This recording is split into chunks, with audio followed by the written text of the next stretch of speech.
नमस्कार मित्रांनो, न्यू मधुर मराठी या चॅनलमध्ये आपलं स्वागत आहे. घरोघरी मातीच्या चुली या मालिकेच्या आजच्या एपिसोडमध्ये जानकी जेव्हा या राहुलवर आरोप करते की त्यानेच विक्रांतचा खून केला, तेव्हा तो मात्र सांगतो की मिलॉर्ड या काहीही बोलताय, आणि जर असं असतं तर मग त्या हतोडीवर माझ्या हाताचे फिंगरप्रिंट असते ना. ते ऐकताच जानकी क्षणभर विचार करते आणि लगेच त्याला उलट प्रश्न करते की 1 मिनिट, तुम्ही तर कोर्टाच्या कुठल्याच हिअरिंगला हजर नव्हता, मग तुम्हाला कसं कळलं की ते मर्डर वेपन हतोडी आहे म्हणून? आता मात्र या राहुलची बोबडीच वळते. तर जज साहेबांनी देखील हे सगळं नोट डाऊन केलेलं असतं. त्यानंतर राहुल उडवाउडवीचं उत्तर देतो की ते मी असंच ऐकलं होतं. तेव्हाच इकडे अवंतिका जज साहेबांना सांगत असते की मिलॉर्ड, मला आता कोर्टात एक डेमॉन्स्ट्रेशन करण्याची परवानगी देण्यात यावी, कारण पोस्टमॉर्टम रिपोर्टच्या अनुसार विक्रांतच्या डोक्यावर 2दा वार झाले होते. एक त्याच्या डोक्यावर आणि दुसरा वार त्याच्या टाळूवर, जो की एका हेवी ऑब्जेक्टने केला होता, म्हणजेच हतोडी. म्हणूनच आता माझ्या वतीने जानकी रणदिवे कोर्टात एक डेमॉन्स्ट्रेशन करून दाखवतील, ज्याने सिद्ध होईल की विक्रांतचा खून राहुलनेच केला आहे आणि माझ्या अशील शर्वरी निर्दोष आहेत. तेव्हा जज साहेब देखील अशा आशयाची परवानगी देतात. तर थोडा वेळ उलटून जातो आणि जानकीने कोर्टात एक पुतळा उभा केलेला असतो. ती सांगू लागते की समजा हा विक्रांतचा पुतळा आहे आणि काही क्षणांसाठी आपण गृहीत धरूया की शर्वरी हिनेच विक्रांतच्या टाळूवर वार केलाय. तर आता इकडे अवंतिका सांगत असते की मिलॉर्ड, मी शर्वरी हिला पुढे येण्याची परवानगी मागते. तेव्हा जज देखील ती परवानगी देतात. त्यानंतर शर्वरी पुढे येते आणि आता तो हतोडा हातात घेते. जानकी तिला सांगते की शर्वरी, या पुतळ्याच्या टाळूवर वार करा. तेव्हा आता इकडे सर्वच जण नजरा रोखून असतात. शरू तो हातोडा हातात घेते, पुढे होते आणि या पुतळ्याच्या टाळूवर मारण्याचा प्रयत्न करत असते, परंतु तिची उंची तिथपर्यंत पोहोचतच नाही. त्यामुळे अखेर शर्वरी आता टाचा उंचावून उड्या मारत मारत जोराने या पुतळ्याच्या टाळूवर वार करण्याचा पुन्हा पुन्हा प्रयत्न करत असते. सर्वच जण हे नोट डाऊन करत असतात. अखेर शर्वरी थकते, तिचे हात पार गळून जातात. तेव्हाच आता जानकी सांगते की जज साहेब, आपण सर्वांनीच पाहिलं की शर्वरी ही पुतळ्याच्या टाळूपर्यंत तितक्या फोर्सफुली वार करूच शकत नाही आणि ती टाचा उंचावून वार करत होती. असल्यास आपण पुन्हा एकदा प्रयत्न करूया. त्यामुळे ती आता शर्वरीला सांगते की तुम्ही एकदा मागे जा आणि धावत येऊन पुतळ्याच्या टाळूवर वार करण्याचा फोर्सफुली प्रयत्न करा. शर्वरी मान डोलावते. ती आता पुतळ्याच्या मागे होते आणि धावत येऊन जोराने मारण्याचा प्रयत्न करते, परंतु पुन्हा एकदा हे फेल होतं, म्हणजे तिचा हात टाळूपर्यंत पोहोचतच नाही. त्यानंतर जानकी तिला सांगते की तुम्ही कठड्यात जाऊ शकता. शरू पुन्हा कठड्यात येऊन उभी राहते. जानकी कोर्टात सांगत असते की आपण सगळ्यांनीच पाहिलं, वारंवार प्रयत्न करून देखील शर्वरी या त्या पुतळ्याच्या टाळूपर्यंत तितक्या फोर्सने वार करू शकत नाहीये, ज्या फोर्सने विक्रांतच्या टाळूवर वार झाला होता. मिलॉर्ड, कोर्टात विक्रांतच्या पोस्टमॉर्टमचे जे रिपोर्ट सादर केलेले आहेत, त्यात अतिशय स्पष्टपणे लिहिलेलं आहे की विक्रांतच्या टाळूवरची जखम इतकी खोल आहे की आपल्याला फोर्सचा अंदाज येऊच शकतो आणि शर्वरी हा तेवढा फोर्स लावूच शकत नाही. यावरून हे स्पष्ट होतंय की शर्वरी हिने विक्रांतला मारलेलं नाहीये. त्यामुळे विक्रांतचा खून ही अशीच व्यक्ती करू शकते ज्याची उंची विक्रांत इतकी आहे किंवा त्यांच्यापेक्षाही जास्त, असं म्हणत ती राहुलकडे पाहत असते. तिच्या बोलण्याचा रोख ओळखून ॲडव्होकेट देसाई ऑब्जेक्शन घेतात आणि सांगतात की आता ॲडव्होकेट अवंतिका कोर्टात काहीही प्रात्यक्षिक सादर करताय. तेव्हाच इकडे स्क्रीनवर उपस्थित असलेली अवंती सांगत असते की अजिबात नाही मिलॉर्ड, मी हे डेमॉन्स्ट्रेशनच यासाठी दाखवलं होतं की विक्रांतच्या टाळूवर जो वार केलाय तो अतिशय हेवी ऑब्जेक्टने, आणि जे मर्डर वेपर सापडलं होतं त्याला देखील विक्रांतच्या टाळूचा काही भाग चिकटलेला होता. यावरून हे स्पष्ट होतंय की वार करणाऱ्याने पूर्ण फोर्सफुली, पूर्ण ताकदीनिशी त्याच्यावर वार केला. देखील अवंतिकाचं म्हणणं ऐकून घेतात आणि या देसाई मॅडमला खाली बसायला सांगतात. पुढे अवंतिका रिक्वेस्ट करते की राहुल यांना पुढे बोलावण्याची परवानगी देण्यात यावी. तेव्हा घाबरलेला राहुल मात्र म्हणतो की मला का बोलावलं जातंय, मी काहीच केलं नाहीये. तेव्हा जज देखील रागाने म्हणतात की ते आता कळेलच, या पुढे या. तेव्हा आता या राहुलचा नाविलाज होतो. तो पुढे येतो. जानकी त्याच्या हातात ती हतोडी देते आणि सांगते की शर्वरीने जसं केलंय तसंच तुम्हाला करायचंय. आता या राहुलची उंची बरोबर विक्रांत इतकी असते किंवा त्यापेक्षा थोडीशी जास्त. आता तो हतोडा हातात घेतो आणि शर्वरीप्रमाणेच विक्रांतच्या टाळूवर मारतो. राहुल जेव्हा तो हतोडा या पुतळ्याच्या टाळूवर मारत असतो, सर्वांनाच सत्य कळून चुकलेलं असतं. आणि आता इकडे जानकी, अवंतिका, इकडे सौमित्र सर्वच जण खूप खुश असतात. त्यांना जे प्रात्यक्षिक दाखवायचं असतं ते बरोबर कोर्टापर्यंत पोहोचलेलं असतं. या राहुलची मात्र बोबडीच वळलेली असते. आता हे दृश्य दाखवल्यानंतर जानकी सांगते की तुम्ही साक्षीदाराच्या पिंजऱ्यात जाऊन उभं राहू शकता. कोर्टात सांगते की स्पष्टपणे दिसतंय की कुणाचा फोर्स अगदी टाळवर लागला होता. तेव्हाच इकडे अवंतिकाही म्हणत असते की होय, याचाच अर्थ स्पष्ट आहे की माझ्या अशील शर्वरी हिने नाही तर राहुलनेच विक्रांतचा खून केला. ते ऐकताच देसाईबाई ऑब्जेक्शन घेत उठतात आणि सांगतात की मी लॉर्ड, एकाच उंचीची अनेक माणसं असू शकतात आणि जर काही असं असतं तर मग त्या हतोडीवर राहुल यांचे फिंगरप्रिंट असायला हवे होते ना, परंतु तिथे शर्वरी हिचे फिंगरप्रिंट आहे. तेव्हा जानकी उत्तर देत सांगते की ते फिंगरप्रिंट नव्हते, कारण या राहुलने हँडग्लव्स घातलेले होते. मी लॉर्ड, कोर्टाच्या हिअरिंगच्या अगदी पहिल्या दिवशी ज्या पद्धतीने ॲडव्होकेट अवंतिकाने दिलेला पाण्याचा ग्लास ॲडव्होकेट देसाई यांनी उचलला होता त्याच प्रकारचं काहीसं झालंय. कारण राहुल यांच्या वाटेतला विक्रांत काटा होता. त्यांना अशी भीती होती की जर विक्रांत यांनी शर्वरीला समजावलं की आपण आपल्या लग्नाला दुसरा चान्स देऊया तर मग त्या कन्व्हिन्स होतील. याचाच अर्थ राहुलला मिळणाऱ्या पैशांचा मार्ग कायमचा बंद झाला असता. म्हणूनच तर त्यांनी विक्रांतला मारण्याचा प्लॅन रचला.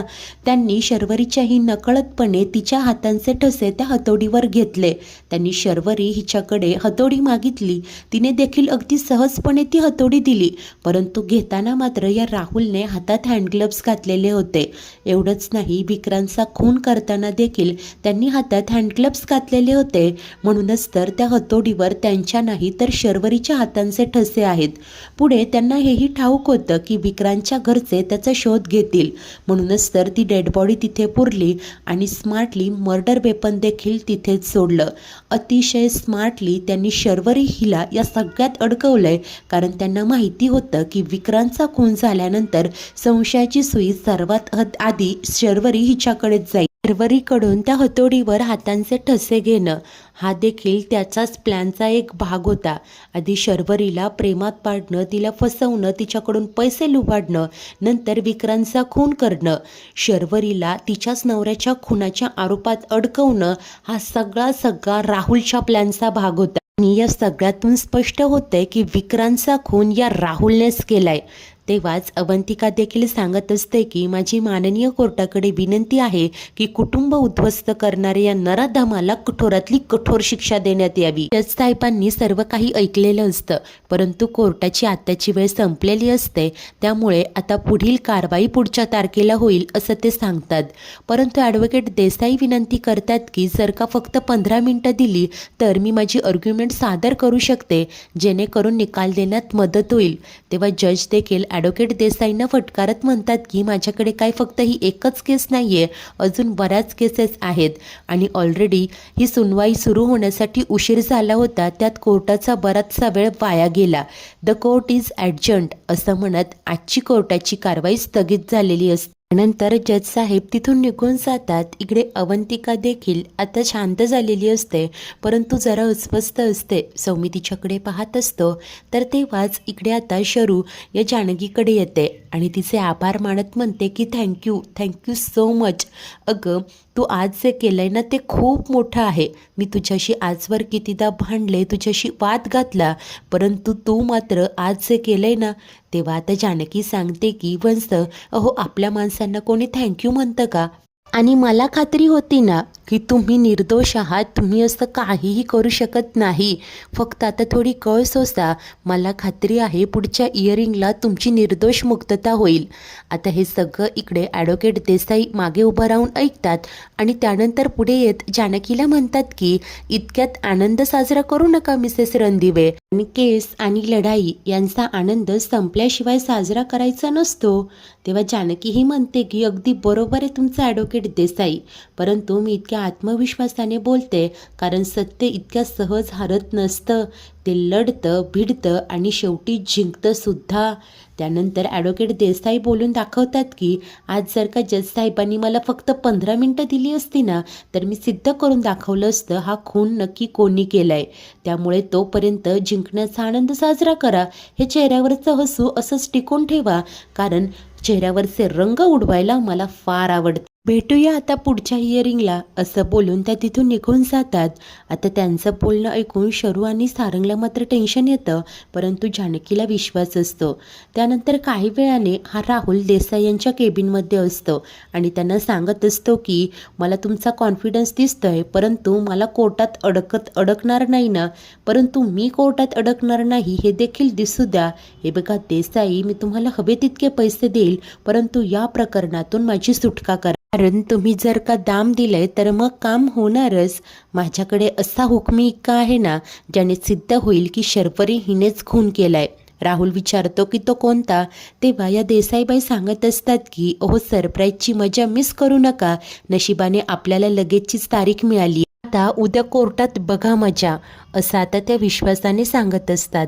त्याच वेळेला इकडे घरी सुमित्रा पुन्हा ऐश्वर्याला सांगते की अगं आता तर ती लोक बाहेर आली असतील ना, फोन करून बघतेस का. तेव्हा ऐश्वर्याही होकार देते. तेव्हा जानकी आणि सारंगही बाहेर येतात. जानकी पाहते की ऐश्वर्याचे खूप सारे मिस्ड कॉल आलेत, त्यामुळे ती स्वतः ऐश्वर्याला कॉल करते. ऐश्वर्या आता सुमित्रेला म्हणते की तिचाच फोन येतोय. ती कॉल रिसीव करते.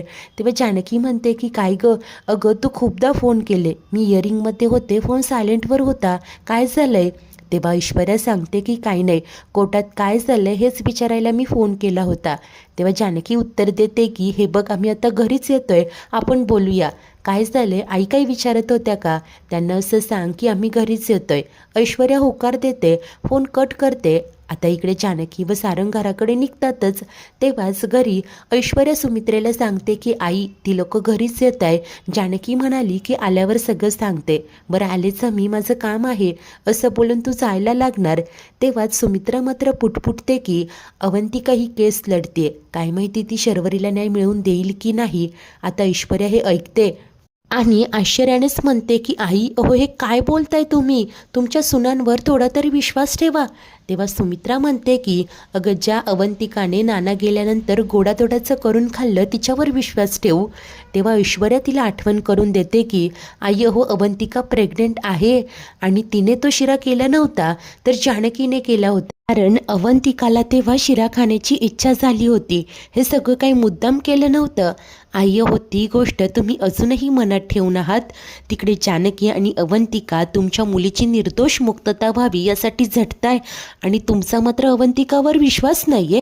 आई, तुमच्या सख्ख्या मुलाने त्याच्या सख्ख्या बहिणीची केस लढायला नकार दिला, परंतु तुमची सून तिच्या बाजूने उभी राहिली, यासाठी तर तुम्ही अवंतिकाचं कौतुक करायला हवं. आणि आई, तुम्हाला माहिती नसेल म्हणून सांगते, काल अवंतिकाच्या पोटात दुखत होतं, तिला खूप त्रास होत होता, तिला ॲडमिट करायला सांगत होते. त्याही अवस्थेत ती हेच म्हणत होते की नाही, मला कोर्टात जाऊन शर्वरीची केस लढायची आहे म्हणून. इतका त्रास होत असताना ती तुमच्या मुलीचा विचार करते आणि तुमचा मात्र तिच्यावर मात्र विश्वास नाही आहे. मला देखील कोर्टात जायचं होतं, पण जानकी मला म्हणाली की आईंजवळ थांब. त्या दोघीही या घराचा तुमचा इतका विचार करताय आणि तुमचा त्यांच्यावर जराही विश्वास नाहीये, असं म्हणत ऐश्वर्या सुमित्रेची कानउघडणी करते. तेव्हा सुमित्रा मात्र वैतागत म्हणते की पुरे झालं, हे बघ, मला उगीच शहाणपणा शिकवू नकोस, गप्प बस. तेव्हा आता ऐश्वर्याही मागे हटत नाही. मी का गप्प बसायचं, तुम्हाला जर का मी तुमच्या चुका दाखवल्याय तर राग येतोय का, असं ती बोलत असते. तेव्हा जानकी आणि सारंग घरी पोहोचतात. इकडे ऐश्वर्या सुमित्रेला सुनावत असते की आई, तुमच्या सुना या घरासाठी इतके प्रयत्न करताय, परंतु तुम्ही मात्र तुमच्या सुनांनाच पाण्यात पाहताय. आता हे ऐकताच जानकी ऐश्वर्याला गप्प करते. ऐश्वर्या, थांब, अगं आईनं उलट उत्तर करण्याची तुझी हिंमत झालीच कशी, असं ती जाब विचारते. तेव्हा ऐश्वर्या देखील म्हणते की नाही, तू थांब जानकी. जानकी, अगं तू यांच्यासाठी काय काय नाही केलं, रादर अजूनही करतेस, परंतु तुला नावं ठेवताना यांना कसं काहीच वाटत नाहीये, असं ऐश्वर्या बोलते. तेव्हा जानकी तिला म्हणते की बस झालं, हे बघ, तू शांत राहा आणि तुझ्या खोलीत निघून जा. त्यानंतर जानकीच्या सांगण्यावरून सारंग ऐश्वर्याला खोलीत घेऊन जातो. तर सुमित्रा मुकाट्याने खोलीकडे जाणार तेव्हा जानकी म्हणते की आई, ऐश्वर्या जे काही बोलली, ज्या पद्धतीने बोलली ते चुकीचं होतं. तुम्ही फार मनाला नका लावून घेऊ. हवं तर तिच्या वतीने मी माफी मागते. परंतु सुमित्रा गप्प राहते आणि निघून जाते. मित्रांनो, आजचा एपिसोड इथेच संपतो. तर पुढील भागात राहुल विचारत असतो की तुम्ही ही केस जिंकण्यासाठी काही स्ट्रॅटेजी वापरताय की नाही. तेव्हा ॲडव्होकेट देसाई मात्र सांगतात की सगळ्या स्ट्रॅटेजी सांगायच्या नसतात, तर काही वापरून दाखवायच्या असतात. आणि आता हिच्याच प्लॅनमुळे एक मुलगी जेलमध्ये आलेली असते. शरूच्याच लॉकअपमध्ये ती येते आणि तिला म्हणते की ऐक, आता तुला इथून सोडवण्यासाठीच मी इथे आली आहे. शरू घाबरूनच विचारते की पण तुला मला का सोडवायचं आहे. त्याच वेळेस इकडे घरी ऋषी परत येतो. जानकीकडून त्याला सगळे अपडेट मिळतात. तेव्हा तो बोलतो की याचाच अर्थ शरूची सुटका होईल. परंतु जानकी मात्र कासावीस होऊन म्हणत असते की नाही, मला खूप अस्वस्थ वाटतंय हो. असं वाटतंय की काहीतरी गडबड आहे. तेव्हाच इकडे आता ही मुलगी या देसाईबाईंच्या प्लॅनमुळे शरूला पुन्हा एकदा अडकवणार असते. शरू तिच्या बोलण्यात अडकेल का? नक्की ती कोण आहे याची शहानिशा न करता काही चुकीचं पाऊल उचलेल का? आणि आता जानकी या सगळ्याला कसं सामोरं जाणार? मित्रांनो, अखेर या केसचा निकाल लागेल कसा? राहुलनेच नानांना मारलंय हे समोर कसं येणार पाहणे उत्सुकतेचे असेल. अशाच नवनवीन भागांच्या डेली अपडेटसाठी आपल्या न्यू मधुर मराठी या चॅनलला नक्की सबस्क्राईब करा. धन्यवाद.